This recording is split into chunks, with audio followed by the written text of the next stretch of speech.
காஞ்சிபுரம் பட்டுன்னு சொன்னா உலகத்துக்கே தெரியும். ஆனா அதை தயாரிச்சு கொடுக்கிற நெசவாளர்கள் நிலை என்ன தெரியுமா? வறுமை, துன்பம், கந்துவட்டி கொடுமை. பட்டு கைத்தறிக்கு கூட்டுறவு சங்கங்கள் இருக்கு, பருத்தி கைத்தறிக்கும் கூட்டுறவு சங்கங்கள் இருக்கு. சுமார் 40,000 பேர் அதில் உறுப்பினர்களா இருக்கிறாங்க. அது போக சாய தொழில், தறிப்பட்டறை தொழில் இதை நம்பி 40,000 குடும்பங்கள் இருக்கு. ஆனா அவங்களோட ஒரு நாள் கூலி எவ்வளவு தெரியுமா? வெறும் 500 ரூபா தான். அதை கொஞ்சம் அதிகப்படுத்தி கொடுங்கன்னு போராடி போராடி பார்த்து ஒன்றும் நடக்கல. இதோட அவங்க கஷ்டம் முடிஞ்சுதா? வடகிழக்கு பருவமழை அந்த 500 ரூபா கூலிக்கு வேட்டு வச்சிடுச்சு.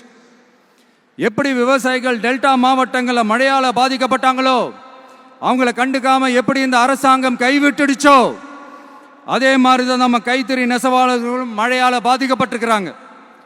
அடுத்து இந்த காஞ்சிபுரம் மாவட்டத்தோட பஸ் ஸ்டாண்டு 60 வருஷத்துக்கு முன்னாடி கட்டினதான். அண்ணா அவர்கள் ஆட்சிக்கு வந்தப்போ கட்டியிருப்பாங்க போல. அது இன்னும் புதுப்பிக்க கூட முடியாம கேட்டா என்ன சொல்லுவாங்க? அந்த லேண்டு வந்து கேஸில் இருக்குது. இல்லை, நான் கேட்குறேன்,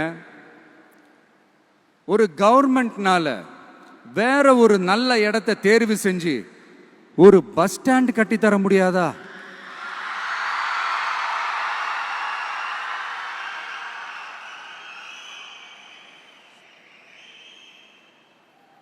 பிரச்சனை என்ன தெரியுமாங்க? அவங்களுக்கு மக்களை பத்தி யோசிக்கிறதுக்கே நேரம் இல்லை. அதுதான் பிரச்சனை.